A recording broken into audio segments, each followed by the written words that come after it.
Good morning friends. Today our topic is horn antenna. So first of all, what is horn antenna? So this horn antenna is a microwave antenna. It is operated at microwave frequency range, that is above 2000 megahertz. And these horn antennas are providing the higher directivities and efficient radiation. And where we are using the horn antennas? These horn antennas are used as a feed element for the radio, astronomy, communication dishes and satellite tracking throughout the world. In all these applications, we are using the horn antennas as a feed element.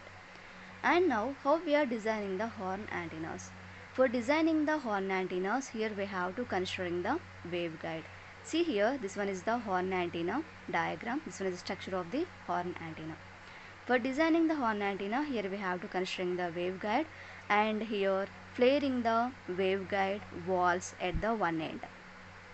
Flaring or tapering the waveguide walls into a larger opening like this. So it will become horn antenna.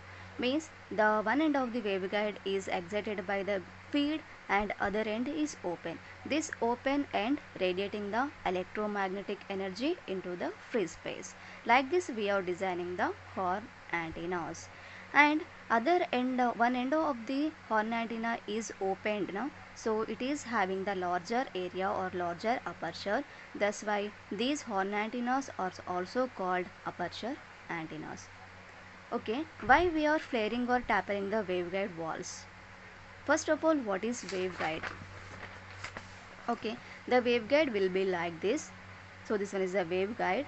So in the waveguide, the waves or the signals are propagated from the source to the destination by the reflections from the two walls of the waveguide. So in the waveguide, there is no conductors.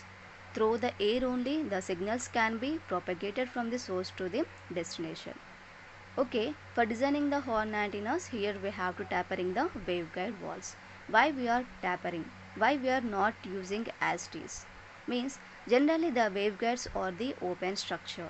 So due to this open structure, large amount of power reflected back. And the impedance matching is also not perfect with the free space. And here at the end of the waveguide, the diffraction takes place. Due to that, here we are obtaining the poor radiation and radiation pattern is also non-directive. To overcome those limitations, here we have to flaring the waveguide walls that will become a horn antenna. So this one is the horn antenna. This one is the opened out. This one is the opened out. This open structure radiating the signals into the free space.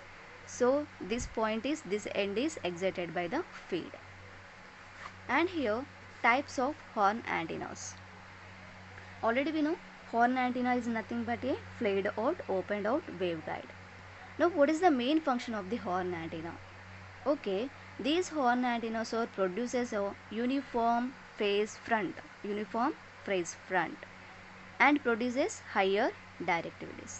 In that purpose we are using the horn antennas in so many applications. And here these horn antennas are classified into two types: rectangular horn antennas, circular horn antennas. How we are designing the horn antennas? By using the waveguides only we are designing the horn antennas. Okay, in the waveguides we have a different types: rectangular waveguides and circular waveguides.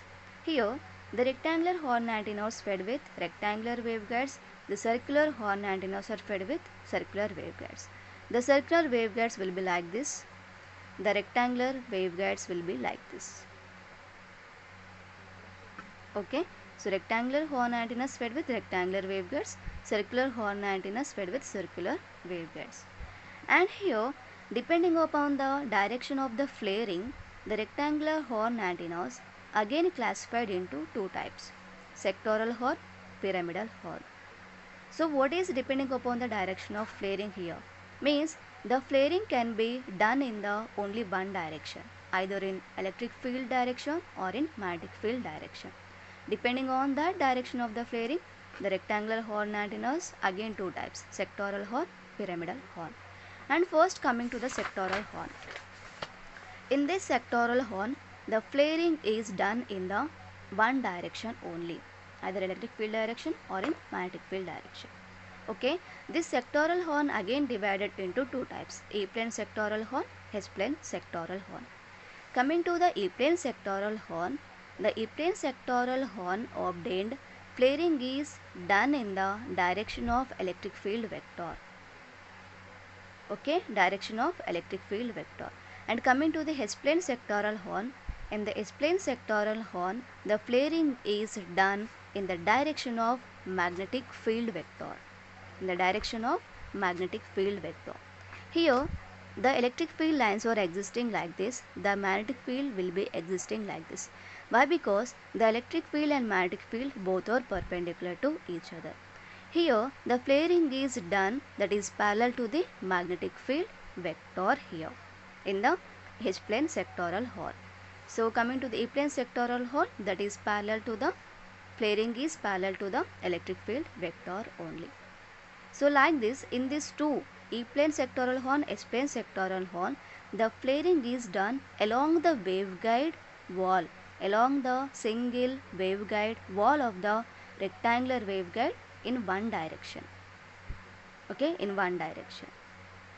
Okay, take the E-plane sectoral horn, H-plane sectoral horn. In both the cases, the flaring is done along the single wall of the rectangular waveguide in one direction. See here, for the E-plane sectoral horn, only this side must be flared here. For the H-plane sectoral horn, this side flared here. Due to that, sectoral horn is nothing but the flaring is done in only one direction, either electric field direction or in the magnetic field direction. Okay, in the both the cases, the arrows indicates the electric fields. And coming to the pyramidal horn.